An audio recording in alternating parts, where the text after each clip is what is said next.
You see, science can only tell us that I knocked that over. That's the only thing a scientific observation can tell you. An empirical observer can only tell you that I did X, or I purposely did, or I did, or knocked over this, or I pressed this button, or we did this specific thing. The scientific observer can only tell you what occurred. The whole entire purpose, but what happened before that? Why did I choose that object? Why didn't I choose the other one? Why did I think about, why didn't I hurt him? Why didn't I hurt her? Why didn't I hit both of them? These cannot be scientifically observed. And these deeper presuppositions cannot be placed under a microscope. We can't observe that. So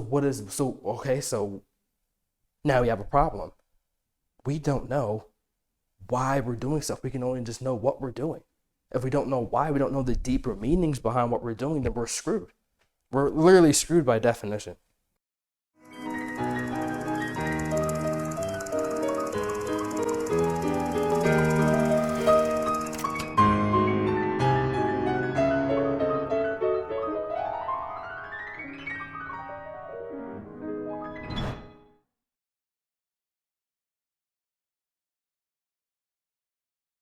Hello, everyone.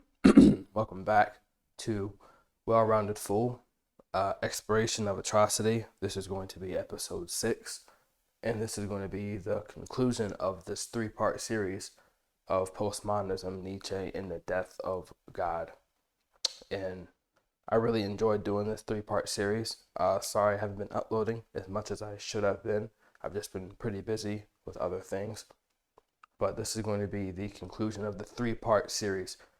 And we're going to tie everything together that we've been going through. And before we start, just want to appreciate everyone who's been watching these series, who's been on episode 6, well, really episode 7 or 6 or 7 right now. And we've been doing this for about 4 months. And as I'm recording these videos and as we're doing this, I'm unpacking all this stuff as well. So I just want to appreciate everyone who's been supporting this. And when I clip up the videos and post them on my social media channels, they've been doing exceptionally great as well. So just want to thank everyone who's been supporting this. And I'm unraveling these ideas too. I don't want this to come off as if I have the answer, I have the solution. But to get into this, we're going to recap over everything we've been doing. Then we're just going to go right into it where we left off. So just to really recap this, we are investigating what this whole entire lecture series is about. What I'm obsessed with is I want to know why 2 things. I want to know why ordinary people, normal, everyday going people who have a sense of reality, who have never had any symptoms or any signs of any pathological thoughts, who've never abused anyone, who isn't known as to be a rabid liar, who has never been political ever in their life, your everyday person, the person who you know, the person who you are. I want to know what causes that particular person to become parasitized by ideas and to be led astray into subtitle of this series, An Act of Atrocity. I want to know how that happens. How does someone become susceptible to an ideological movement? How does someone deceive themselves? How does someone just completely renounce everything they know to be true, enact one thing, hold these separate beliefs, yet do a completely contradictory thing? How does that happen? How does that manifest itself? That's one question.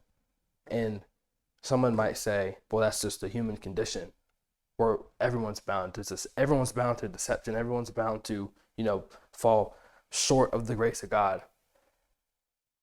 But I want to go deeper than that. And yes, that's true, but that doesn't answer the question. I want to know how that happens, because one thing that you want to know, if you want to prevent something from happening again is you want to know what the cause was. So if we just simply leave it, oh, well, that's just the human condition.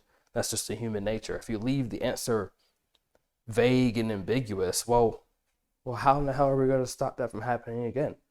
I mean, like the famous quote, those who are ignorant of history are bound to repeat it. If we don't know how those people got in the ovens, if we don't understand how one man was able to take over an entire country, an entire hemisphere of the entire world, if we don't understand how one person, how one book, how one idea, how one system can completely destroy an entire economy, entire town, a civilization, a period, an epoch, if we don't understand how those people or how these ideas propagate themselves, well, we're just bound to repeat them.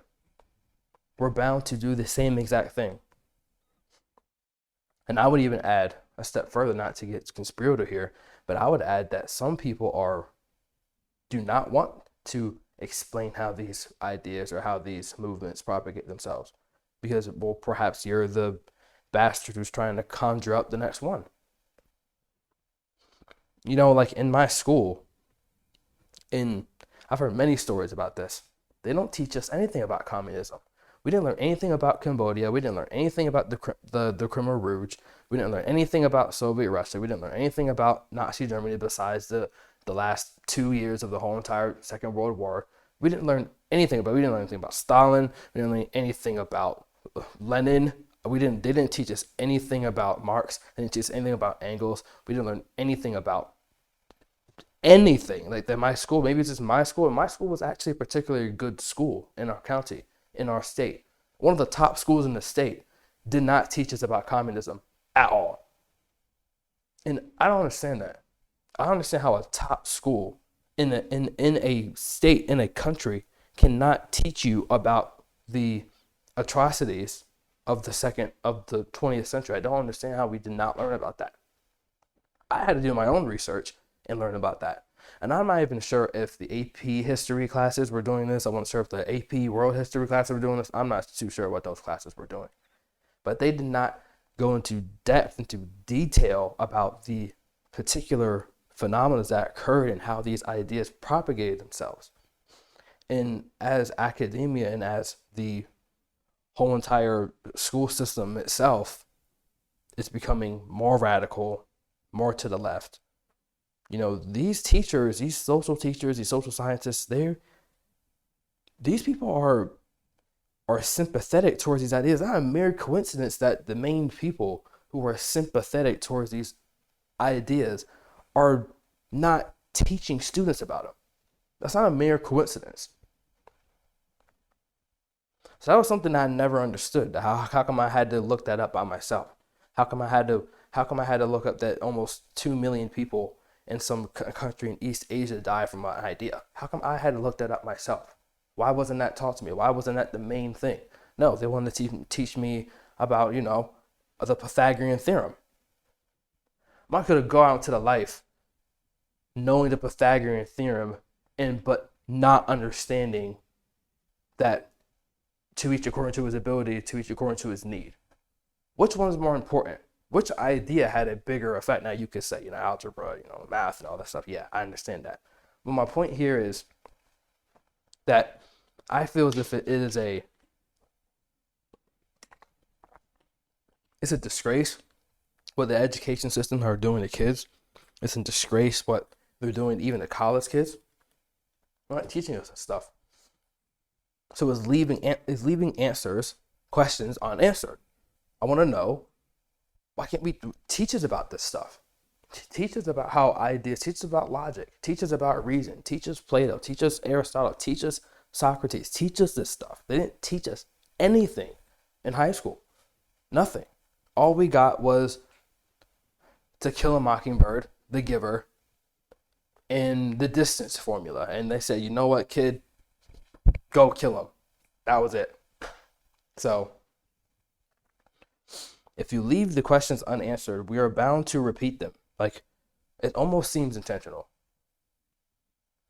That's my first question. I want to know, why are ordinary people doing insane things? and how they don't think anything of it. Like I truly want to understand that. And that was really thoroughly documented in the book Ordinary Men. We kind of already went over that by Christopher R. Browning. It's a really, really great book.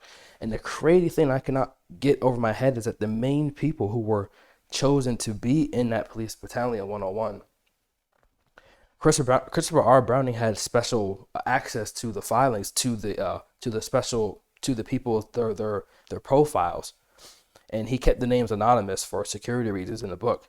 But he concluded that the main people who were on the front lines, who were doing the initial killings, in the Second World War, when the Nazis were gaining power, those people were ordinary guys. They were the most unfit. He said that they were the most least likely people that you would possibly select to be in that group.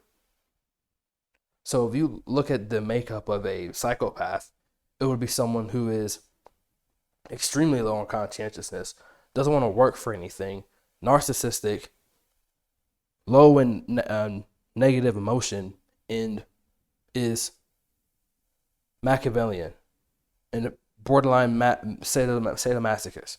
That's like the makeup of someone who's a killer. The main people who were on the front lines possessed zero of those traits. They were like your school bus driver, your person who brings you coffee up at Starbucks. We don't like thinking about twisted and sick people ringing you up at Walmart. It's those people. It's your school bus driver who put those people in ovens. It is not the crazy cliche man in the movies who does all the insane things. It's the lunch lady. It's the school bus driver. It's the policeman, your favorite policeman, your county sheriff, the mayor, the man who delivers the mail. You. Human beings do this stuff. And to think that evil or atrocity is intrinsic to one group or one set of people is just ridiculous. And that's the argument coming. Well, that has been the argument that's been perpetuated throughout history, that this one specific group of people, we went through that whole Gnostic mythology of how that narrative plays out. Well, here's this group of people. We can just identify this one group of people, the demiurge in the Gnostic sense. Here are the people who are preventing us from getting to this point. See, this framework is inherently flawed because it projects everything bad. It projects everything evil outwards. It's saying, and it's not necessarily claiming moral groundings, even though that is kind of implicit in that statement. There's the bad guys over there. But the problem with this isn't that we automatically claim moral grandstanding. The deeper problem is that it is projecting evil to a specific group. And the problem with doing that is it implicitly separates these groups, so everything that they're doing is bad. So can we not do anything? Can we not do anything bad? Oh, well, all the racist people are over there. Okay, so do we have no inclinations to think that we're better than anyone else? Well, all the bigoted guys are over here. Well, do we not possess any bigoted traits? This separation of here's everything bad, it's over there. It's a projection. And the problem with projection isn't that it gives the projector the moral grandstanding. The deeper problem is that it projects a transpersonal evil onto a specific group of people. And once you eliminate yourself from having the possibility to culminate something evil, that automatically becomes a problem. It becomes deeply problematic, to use a very cliche term, because you're projecting out. Oh, you're good. Because you're projecting out everything that you yourself are capable of doing. You yourself are capable of lying, capable of betraying someone, capable of deceiving, self-deceit. Everybody is capable of these things. So when you project everything out to a demiurge, to a convenient group of set of people, well, now not only are you hyper focused on what these group of people are doing, you're not in the union sense, you're not discovering your own shadow. You're not the whole point of a shadow integration is not to go out in the world and look for all the bad. What good use is that doing? You're going to become the exact monster you're looking for. In that great quote by Nietzsche, by the way. You're staring into the abyss. That abyss will stare back into you. You integrate the shadow. You understand that you are a part of it. You took part of it. You are a participant, not a voyeur to the atrocity. You are an active participant in atrocity. You're not a voyeur. You're not outside of it. That's my first question. I want to know why these people do these things. And then the second question, well, it's kind of similar to the first one, but not only why do ordinary people commit acts of atrocity, I want to know where the source of that evil is. I want to know what is it. And one of the arguments that I'm putting forward in this series is that I think that all deception begins in the culmination. It doesn't exist in this is another Nietzsche quote. One of my favorite quotes by Nietzsche, by the way. He said, "There is no moral phenomena. There's only a moral interpretation of the phenomena." He said that in Beyond Good and Evil. And when I heard that makes so much sense, because we can get lost in the particulars, in the motor actions. Well, if I just do this, well, is that considered right? Or if I just do it slightly this way, what if I do it in this specific way? And you can get caught and mashed up in the weeds and in the particulars of it. But there's something deeper. There's something that there is no moral phenomena. If a tree falls and it happens to hit an old lady, was a person who planted that tree evil? No, of course it's not. That's what an atrocity is. That's what not atrocity. That is what we would consider to be a tragedy. That's a tragedy. A tragedy is something that could have been prevented. A tragedy is something that nobody was a fan of. Nobody was pro 9/11. That was a complete tragedy. Hopefully nobody was. Nobody was pro Pearl Harbor. Nobody was pro depression in the late 20s and 30s. Like, no one was pro for that. These things are tragedies. These things are misfortunes. There is nobody, virtually no one, who is happy that they occurred. That's what a tragedy is.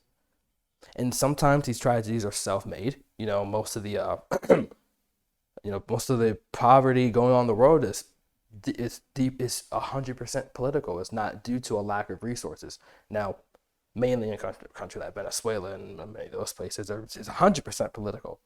We have enough resources to go around. That's another cool fact to know, another frightening fact to understand.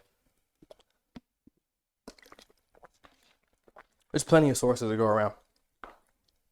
And then you have the left to say, "Oh, well, the embargo, we can't, ship our goods and whatever." It's like, all that stuff is political. There's enough resources to go around for everyone. But the thing is how those resources are allocated to other. But anyway, that's a whole different conversation. Not to get too sidetracked here, but I want to know what is the root? What is the root cause of it? Anyway, I got back to the example. So the tree falls. Okay, that's a tragedy. So what is an atrocity? Atrocity is if I seen that old lady walking and I purposely knocked over the tree or knocked over the object so that I can intentionally cause her harm. And that's something completely different. An atrocity, an act of evil is something, it is the conscious enactment. It's the conscious thought of purposely causing someone harm. Of purposely is the intent. It is the intent behind it. Where else does that start? How else does resentment begin? Like,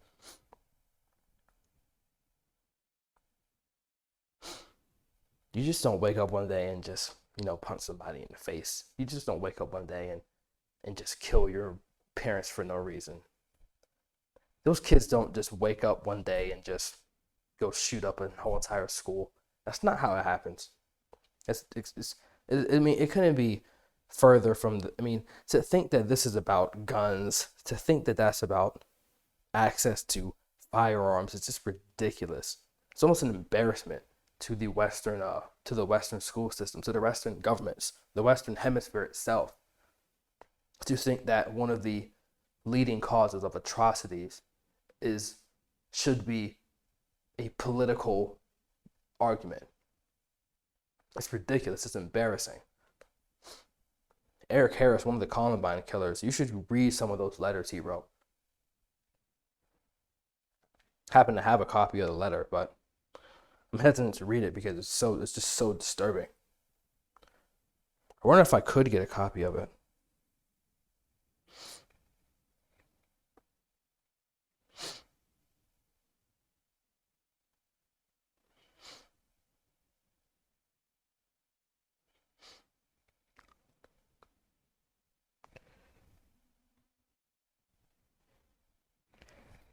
I do have a copy of it. And this is to prove that, before they got all those weapons, before they got the bombs, before they got all the weapons of mass destruction, you have to understand that there's something that just doesn't happen that quick. Here's the one.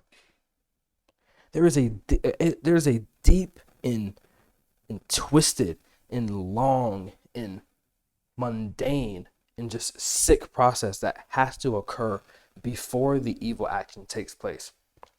It just doesn't just happen. There is no, exactly how Nietzsche said, there is just no moral phenomena. There is a moral interpretation of that phenomena.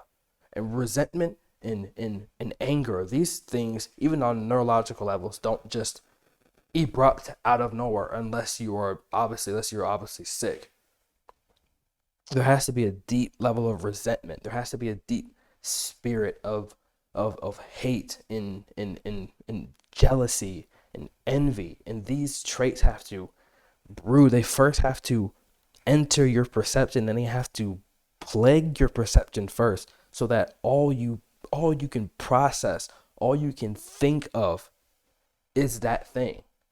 And that's the ticket. That is where it begins. Is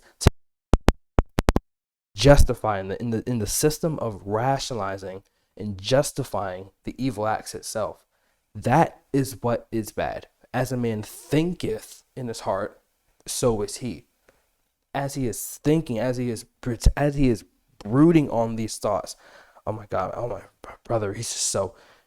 He has everything I do just completely just falls apart. He has all the girls. He has all the achievements. He has everything. How come my parents didn't like me much? Well, look at him. Everyone's looking at him. He has such a nice smile. He has such a nice car. Well, screw that. Well, he didn't really earn any of that. He was just born athletic. He didn't really have to work and grind and hustle for that like I did. He just got everything handed to him. That's why everyone likes him. He's a prick. I hate that guy. I hate him so much. Waking up the next day, look at this prick. Oh, he's all tall. Oh, nice, talking to the girl I wanted. You know what? I really hate this guy. A whole entire year goes by. I really hate this dude. I just bought this gun last night, and I'm really getting tired of him. Then, what do you think happens next? It just doesn't start as, oh, there's that guy I don't like. Boom. What is occurring in these spaces? There has to be a certain level of anger, a certain level of brooding of hate before something like that takes place. You have to work your way up to. You have to gain the velocity first before it just. Hate doesn't travel at the speed of light. There has to be a build up. You have to turn on those motors. You have to turn on those processes in your brain that can even withstand that level of negative emotion. You have to be in such an anxious state where you're just burning your mental resources like mad, to the point where the action is inevitable. The action was just the mere causation. I mean, in a human sense, not to sound too deterministic here, because deterministic, because we can, in fact, repair our perception. We can, in fact, gain a new lens on life. We can let our old paradigms die. That's the whole Christian message. To be born again, that can happen. But you can't blame, this is like what Newton's laws. There's an equal and opposite reaction to every action. If I push this thing in this specific way, you can't blame the object for crashing into the other object and causing damage. That was bound to happen just by mere necessity. It was bound to happen. What else is going to happen if I apply force in this specific way? That's going to have a specific outcome. But what happened before? You see, science can only tell us that I knocked that over. That's the only thing a scientific observation can tell you. An empirical observer can only tell you that I did X, or I purposely did, or knocked over this, or I pressed this button, or we did this specific thing. The scientific observer can only tell you what occurred. The whole entire purpose, but what happened before that? Why did I choose that object? Why didn't I choose the other one? Why did I think about, why didn't I hurt him? Why didn't I hurt her? Why didn't I hit both of them? These cannot be scientifically observed. And these deeper presuppositions cannot be placed under a microscope. We can't observe that. So now we have a problem. We don't know why we're doing stuff. We can only just know what we're doing. If we don't know why, we don't know the deeper meanings behind what we're doing, then we're screwed. We're literally screwed by definition. Aristotle wrote in his Metaphysics, the man who knows why doesn't know, the man who only knows what doesn't know why. There's a man of knowing and there's a man of what is. There's a man of wanting to understand why. Aristotle was focused on, okay, but if I just simply know what and I don't know why, well, even though he was the mathematical scientific person out of the great thinkers back then, there's a deep problem there. We don't know, well, why? Why is there? Why are we here? What are we doing here? Why did this occur? Some people will say, oh, well, we'll only know after the fact. And that's just that's a shitty answer. It's a pathetic answer. I would even go far as to say it's a cowardice answer to escape, because you don't want to ever think about yourself being in that situation. So you're going to say, well, that's just life, or, well, we don't know, or that's what makes life beautiful, because we don't know why we're here. It's a cowardice. It's a runaway. It's an escape.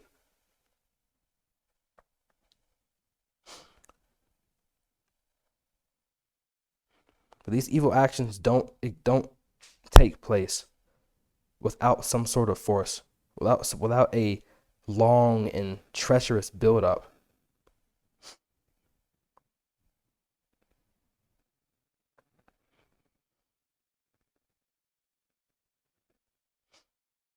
What I'm trying to pull up is a letter by Eric Harris, one of the Columbine shooters.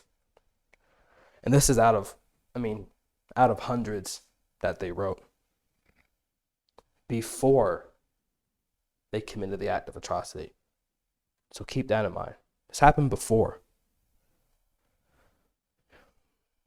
These penmanship is pretty hard to read, so I won't be able to get every single word. This is Eric Harris. I would say the craziest out of the two kids. Kill mankind in gigantic letters. No one should survive. We all live and tied to people and always saying they want to live in perfect, well, utopia. Does it not?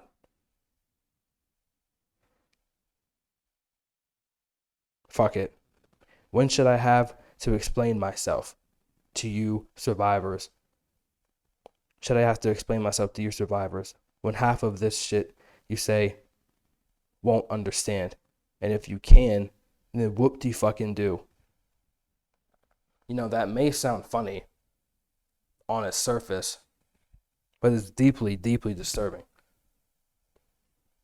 So not only is he saying he shouldn't have to explain his twisted thoughts to you, but he's saying that even if you did understand, it wouldn't matter anyway.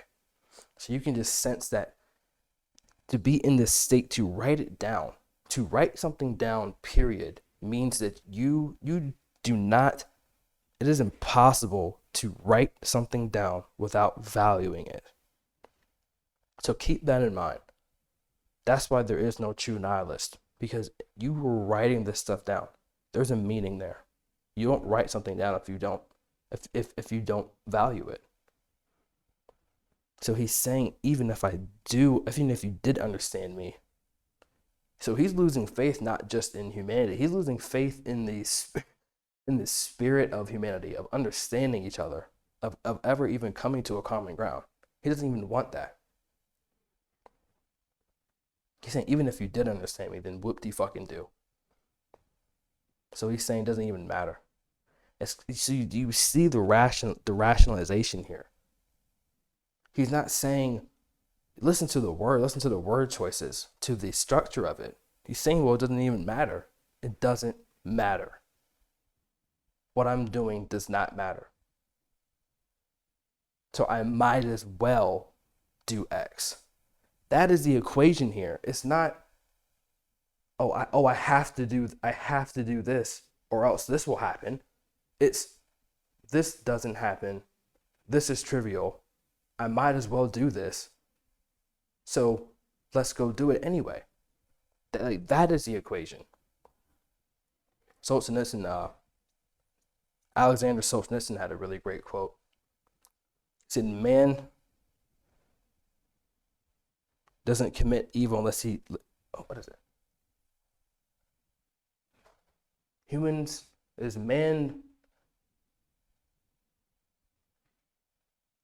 Man doesn't commit evil unless he convinces himself that what he's doing is good. So it's impossible to do something unless you think that there was a good reason. So despite his words, despite what the sounds, the words that were being written down, despite what he conceptualizes, there is a commensurate contradictory action occurring. He's saying it doesn't matter. If it doesn't matter, why are you writing it down? If none of this matters, then why are you doing it? And that is the deeper question. If the nihilist comes to that question, okay, well, none of this matters, why am I writing it down? If I don't value any of this, why do I value it? It's impossible to think about something, to write it, to engage in something and not value it. And I think that is one of the occurring things in Genesis when God was creating the world, God was creating the creatures. In the world, he was coming into a creative process with matter itself. And then he said it was good. So what he is creating, what you create through your speech, through the word, through the logos, what you create thereby should be good. And that's the implicit assumption here. And I think that's what people don't understand. That's what you have to value it. If you're going to create something, you value what you create. You value what you create. It's impossible to not value something you created. Then whoop the F and do. You have something to say, my reason for killing, and the majority of the audience won't even understand. They'll say, he's crazy. He's insane. Oh well. I wonder if the Bulls won. You see, it's all worthless. all you efforts should die. Die. What is the point if only some people see what I'm saying? There will always be ones who don't. Ones that are saying there will always be ones who don't. Ones that are saying dumb or naive or ignorant or just plain retarded. If I can't pound it into every single person's head, then it's pointless. See, what he's doing there is this is a common practice in Buddhism. And one of the critiques, if you read Carl Jung's psychological types, he breaks down the Vedas and the core principles of Buddhist thought. And a fundamental part of Buddhism is to abstract yourself from reality and to become the voyeur, to become indifferent of the opposites. So one of the key tenets is to not engage in sadness and not engage in happiness. Be indifferent to evil and be indifferent to good. Be indifferent to phenomena. And Nietzsche is also a Nietzschean critique as well. There's a deep nihilistic underpinning with that, because if I'm just indifferent to everything, then what matters then? What am I? If I'm completely indifferent to good and bad phenomena, then what is the point? What are we getting here? What is the point?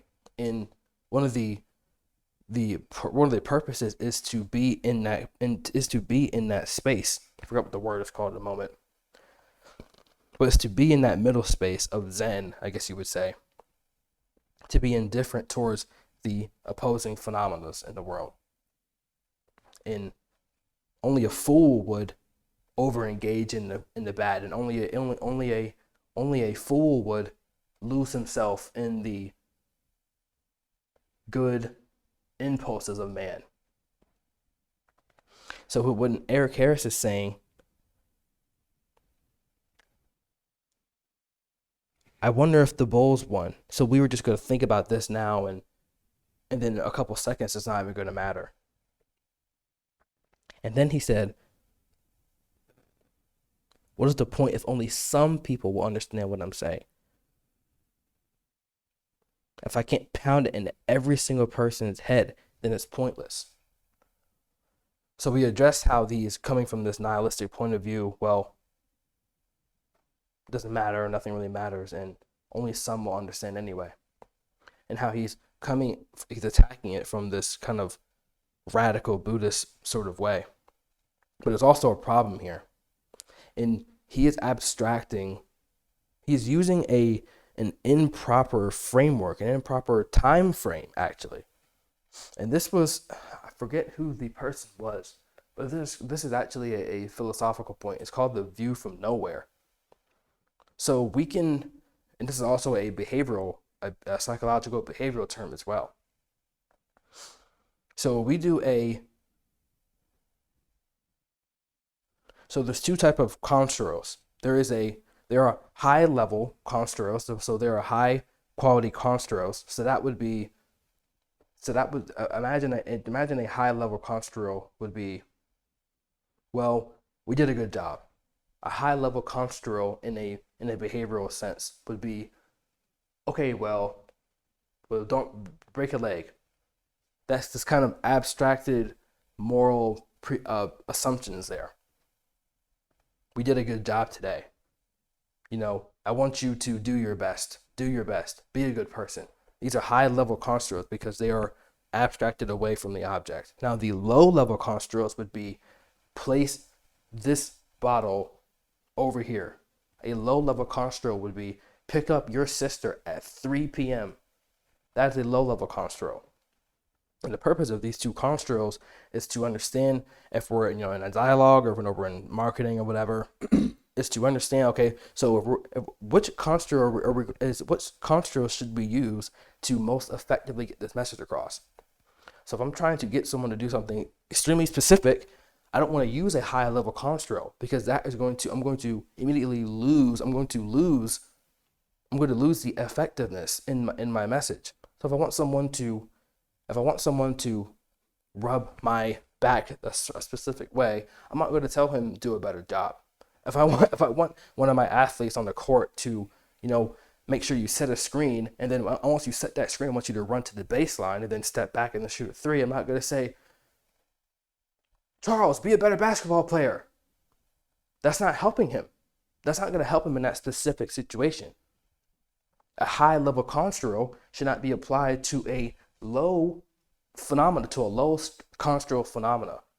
And it works in the exact same way. So if I want someone to understand an abstract idea, if I want someone to understand something that has an ambiguous tint to it, I'm not going to use a low level construal, because that's going to become too complex. It's going to become too, especially if we're in a agent arena, and to use a not verbatim language, but if we're in a participatory knowing set of environment where you're just supposed to kind of lead on. So for instance, if we're in a romantic relationship and I want to go in for the move, I'm not gonna say, place your lips exactly on hers, and then once you do that, move your tongue at a 45-degree angle, and then once you do that for about 15 more seconds, then I want you to use your right hand, place it 2 inches below her right ear on the left side of her head. It's too complex for the flowing, for the ambiguous event. It's too minute. It's too specific. So you have to understand when you should use high level construals and when you should use low level construals in the behavioral sense. And the reason I bring this up is because one of the things that depressive people can't do is they don't know which construal to use.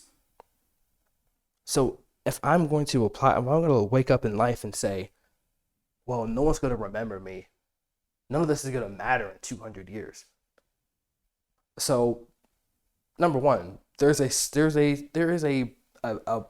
seed of truth there, because, okay, well, perhaps you're right. Perhaps at this specific moment, when you're brushing your teeth and you just ate Cheerios, maybe that will not matter in 200 years. That's a great possibility. Maybe that won't matter.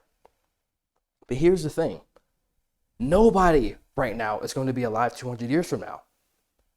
What we are all doing, every last person who exists on this planet right now in 200 years will not be here.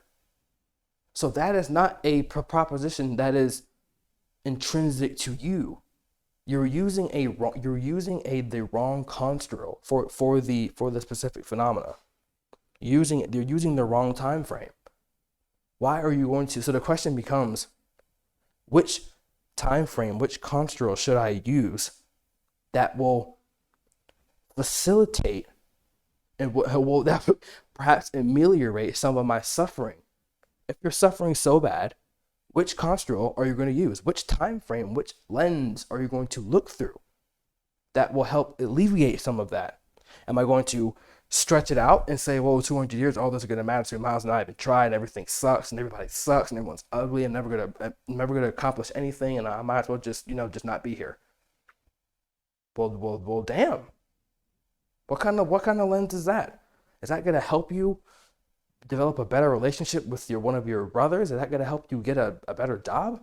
Is that going to help you become a better spouse? Is that going to get you married? Is that going to help you? Applying that type of ambiguous lens to the specifics in your life, is that going to help you? So Eric Harris is saying, if I can't pound it into every single person's head right now, then it doesn't matter. And if that doesn't matter, then I might as well just not even be here. Do you see this type of positive feedback loop of, well, this doesn't matter. Well, then if I can't have this, then this wouldn't matter. And then, well, if we don't have this, then that means I must be a terrible person. If I'm a terrible person, that means I might as well not be here. It's the wrong construal. So the question is, so it's not about 200 years. How about instead, just a suggestion. How about trying to, instead of waking up and thinking about 200 years, why don't you think about, how can I make the next 20 minutes of my life right now better than I've ever done in my entire life? How about today I say hi, or I wave, or they smile at 10 people.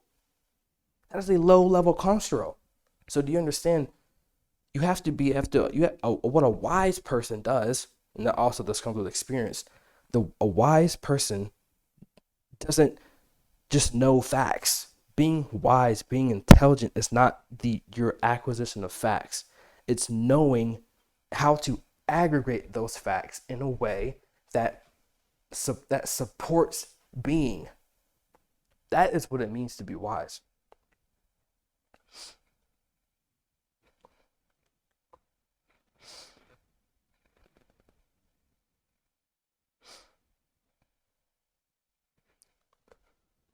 F justice, F morals, F civilization, die, man-made words.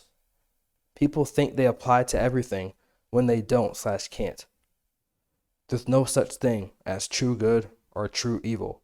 It's all relative to the observer.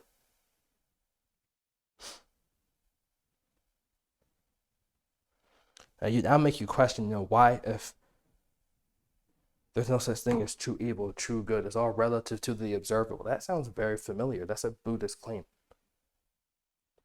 And not to turn this into like an attack on Buddhism or anything, but that's such an Eastern Buddhist way of looking at it. There is no true good, there is no true evil. It's all relative to the observer.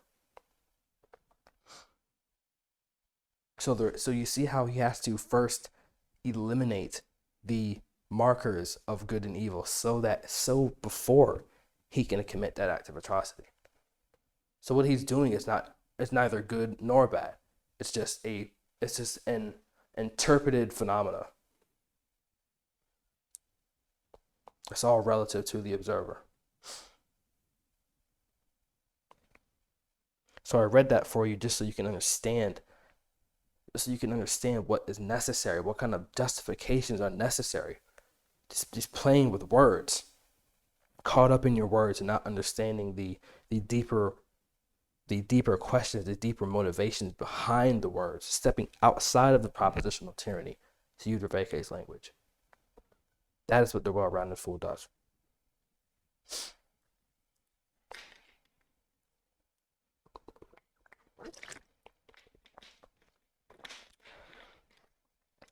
To get back to Nietzsche, we're going to continue reading The Will to Power, some passages from there, and then we're going to end with the death of God. But before we get into that, I want to just set the stage to conclude that we're going to, for the meaning of this is to understand how what the death of God really meant, and not to this has been exegeted like a million times, so we're not even going to spend too much time on it, but just so we can understand, or so we can add a different layer, different flavor to what Nietzsche was talking about. I'm going to read some other passages from book 3 in The Gay Science, so I can kind of tie it in together, so we can understand what exactly the death of God meant, and not just the death of God, but the death of values itself, what that means particularly.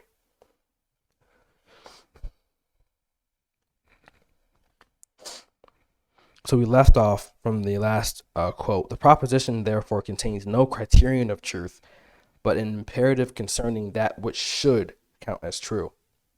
So you can hear these. So after reading stuff like Eric Harrison and understanding, the different construals, and understanding, having a brief introduction to the Buddhist thought, you can understand how you can hear the nihilistic underpinnings of these words, of what should count as true, the relativism, and Nietzsche is the father of postmodernism.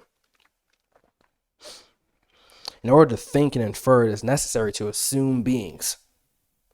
Logic handles only formulas for what remains the same. So smart. That is why this assumption would not be proof of reality. Beings are a part of our perspective, relativism. The ego as a being, not affected by becoming and development. The fictitious word of subject, substance, reason, etc. is needed. There is in us a power to order, simplify, falsify, artificially distinguish. Truth, in quotations, is the will to be master over the multiplicity of sensations. We already read that quote. to classify phenomena into definite categories. In this, we start from a belief in itself. So he's rejecting the conscient sense of things being in and of themselves. We take phenomena as real. The character of the world and a state of being is incapable of formulation, as false, as self-contradictory. Knowledge and becoming exclude one another. Consequently, knowledge must be something else. There must first of all be a will to make knowable. A kind of becoming must itself create the deception of beings. Knowledge must be something else. There must first of all be a will to make something knowable. That's so interesting. He said that because I can't help but think of the tree of knowledge. Since he used that word knowledge, knowledge comes from the Greek word gnosis, and that's just literally just means to know. And there's a weird tie with gnosis and Gnosticism. And I think that's one of the first things that God casted out in the beginning of the Old Testament, was casting out that Gnosticism, because he's saying there must be a will. Before there is knowing, there must first of all be a will to make something knowable. And that will to make something knowable is what the serpent said to Adam and Eve. If eats from this tree, that ye shall be as gods. And the tree was a tree of knowledge. It wasn't a tree of power. It wasn't a tree of prosperity. It wasn't a tree of love. It wasn't a tree of agape. It definitely wasn't a tree of wisdom. It wasn't a tree of facts. It wasn't a tree of benevolence. It wasn't a tree of endless food. It wasn't a tree of sexual desires. It was a tree of knowledge. And the serpent was approaching them with knowledge, the serpent wasn't approaching Adam and Eve with a specific set of facts. That's the wrong way to look at it. The serpent was presenting them a will to know something outside of a moral framework. The serpent was give them a will, a lust for knowledge that God did not want.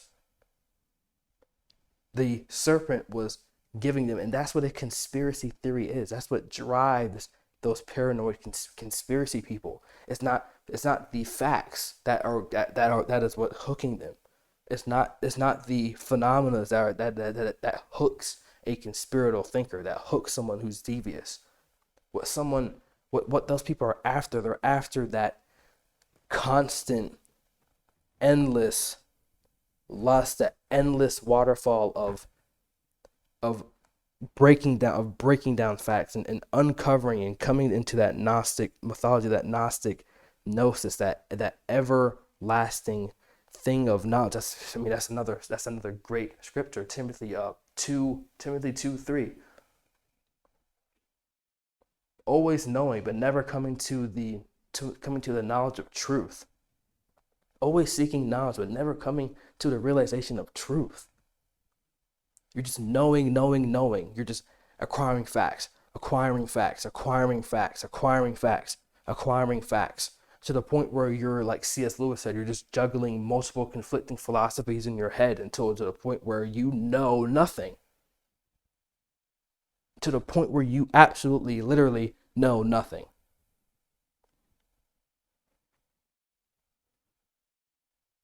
The truth is worth more than 1,000,000 facts. In a world that is essentially false, am I reading the right one? Sorry, skip the part. If a character of existence should be false, which would be possible, what would truth, all our truth, be then? An unconscionable falsification of the false raised to a higher power? He sounds so schizophrenic here. In a world that is essentially false, truthfulness would be an anti-natural tendency. Such a tendency could have meaning only as a means to a higher power of falsehood. In order for a world of the true, of being, to be invented, the truthful man would first have to be created, including the fact that such a man believes himself truthful. simple, transparent, not in contradiction with itself, durable, remaining always the same, without wrinkle, faux. So right now he's describing the Ubermensch, the man who creates his own values. Concealment, form, a man of his kind conceives the world as being as God, in his own image. So amazing. I'm tying this together. For truthfulness to be possible, the whole sphere of man must be very clean, small, respectable. Advantage in every sense must be with truthful man. Lies, deception, dissimulation must arouse astonishment. When one has grasped that subject is not something that creates effects, but only a fiction, much follows. It is only after the model of a subject that we have intended the reality of things and projected them onto the medley of sensations. So he's making a romantic, introverted, and a cognitive sense articulation of what truth is. If we no longer believe in the effective subject, us, then belief also disappears in effective things. And reciprocation, cause and effect between those phenomena that we call things. There also disappears, of course, the world of effective atoms, the assumption of which always depended on the supposition that one needed subjects. At last, the thing in of itself, he's talking about Kant, also disappears, because this is fundamentally the conception of a subject in itself. But we have grasped that the subject is a fiction. The antithesis thing in itself, in appearance, is untenable. With that, however, the concept appearance also disappears. So you see how Nietzsche is applying such a rigorous, an unnecessarily rigorous construal to an abstract model, which is being in life itself, which is something that's outside the propositional. This is something that he did that then later created what we know now as postmodernism, was worse, postmodernism. He's so stuck in this propositional tyranny, I almost feel sorry for him. He's saying, well, if the subjects disappear, then that means the will of the subjects disappear. So you can see how he's going and going in this positive feedback loop. Well, if this, then this. Then if this, then this. Well, then if this, then this. But he's not paying attention to the spirit that is leading him in that direction. And it's definitely not coming from God, I can tell you that. So this is the pattern of his thought in thinking and applying wrong construals to the wrong specifics of life is what leads to those parasitic ideas, what allows someone to introduce a Gnostic mythology like Marxism, a Gnostic mythology like Nazism, a Gnostic mythology like socialism, these ideas, these ideologies, that which allow someone to present an ism. We're going to show you a great video next lecture that can propose these ideas, how we can ameliorate this suffering. Well, the problem isn't that there's some sort of secret group, capitalists, Jewish people, whatever, gypsies, homosexuals, white cisgender males. That's not the problem. The problem is that our lens which we are viewing life is wrong. That is a deeper problem. And not only is it a problem, it's a problem that's outside of the propositional.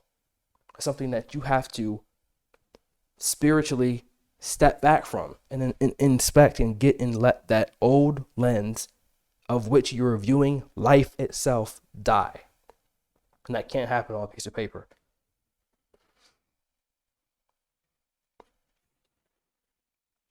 So the death of God, how did that happen? How did the death of the highest value, how did that occur? What does that mean? This is like one of Nietzsche's most popular statements, statements that he's probably ever said. And before we get into the actual words, I want you to think of this as the grand finale of life, the grand finale of things that you value itself, the grand finale of your relationship. You valued it so much. You loved this particular person so much that it led to its own demise. You idolized this game you played so much to the point where you played it too hard and you injured yourself, and now you can never play it ever again. The demise of doing something or engaging in an act to the point where it becomes the very thing you intended not to be. And he articulated this greater phenomena through the death of God, but it's actually something deeper. It's the death of existence itself. It's the death of death. It is dying itself, something to die, something to cease to exist. Because everything must come to an end.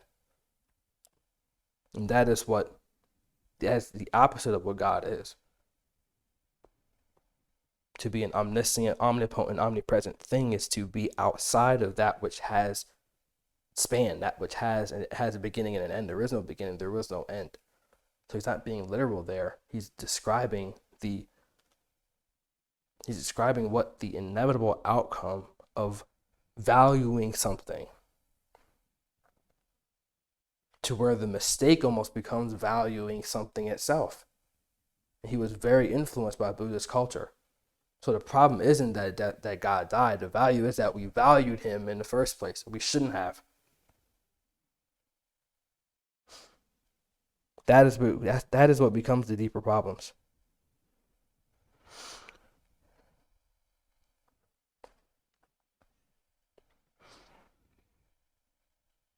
This is from book 3 of the Gay Science.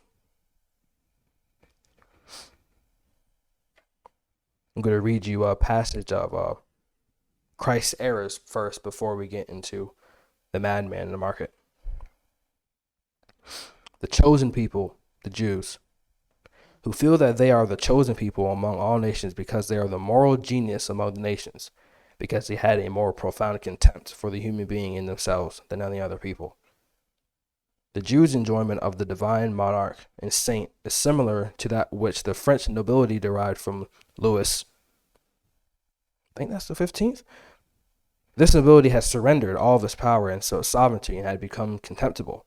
In order not to feel this, in order to be able to forget this, one required royal splendor, royal authority, and plenitude of power without equal, to which only nobility had access. By virtue of this privilege, one rose to the height of the court, and from that vantage point one saw everything beneath oneself and found it contemptible. And thus one got over an irritable conscience.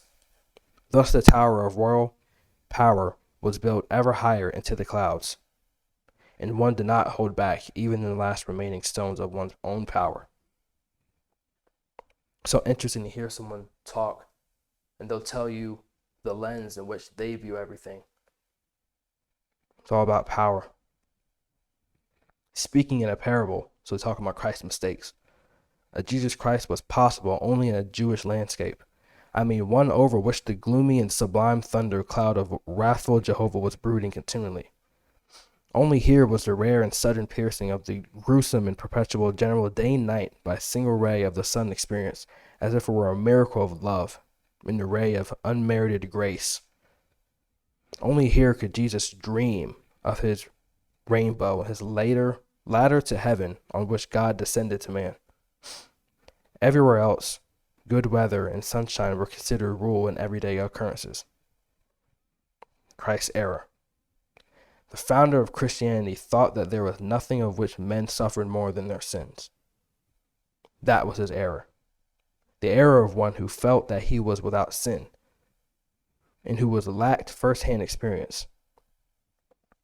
Thus his soul grew full of that wonderful and fantastic compassion for a misery that even among his people who had invented sin was rarely ever a very great misery. But the Christians have found a way of vindicating their master since then, and of sanctifying his error by making it come true. So he's saying Christ has never sinned, so therefore he didn't understand the level of impact that it had on people, which invented it anyway.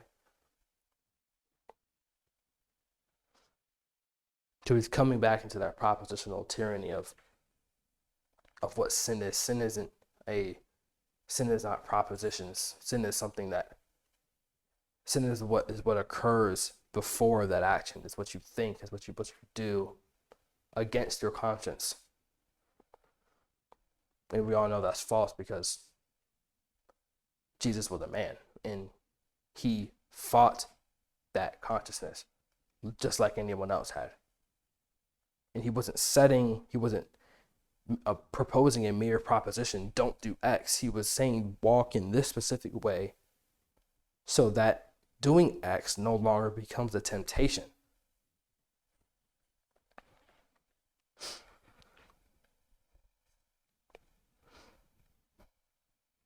The madman.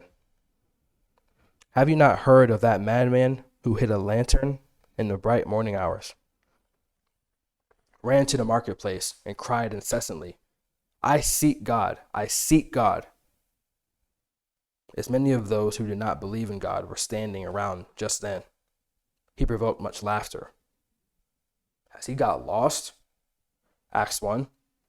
Did he lose his way like a child? Asked another. Or is he hiding? Is he afraid of us? Has he gone on a voyage? Emigrated? Thus they yelled and laughed. The madman jumped into their midst and pierced them with his eyes. Whither is God? He cried. I will tell you. We have killed him. You and I. All of us are his murderers. But how did we do this? How can we drink up the sea? Who gave us the sponge to wipe away the entire horizon? What were we doing when we unchained this earth from its sun? Whither is it moving now? Whither are we moving? Away from all suns? Are we not plunging continually, backward, sideward, forward in all directions? Is there still any up or down? Are we not straying as through an infinite nothing? Do we not feel the breath of empty space? Has it not become colder? Is night continually closing in on us? Do we not need to light lanterns in the morning? Do we hear nothing as yet the lanterns in the morning? The noise of grave diggers who are burying God? Do we smell nothing as yet the divine decomposition? Gods too decompose. God is dead. God remains dead. And we have killed him. How shall we comfort ourselves, the murderers of all murderers? What was holiest and mightiest of all that the world has yet owned has bled to death under our knives. Who will wipe this blood off of us? What water is there for us to clean ourselves? What festivals of atonement, what sacred games shall we have to invent? Is not the greatness of this deep too great for us? Must we ourselves not become gods simply to appear worthy of it? There has never been a greater deed, and whoever is born after us, for the sake of this deed, he will belong to a higher history than all history hitherto.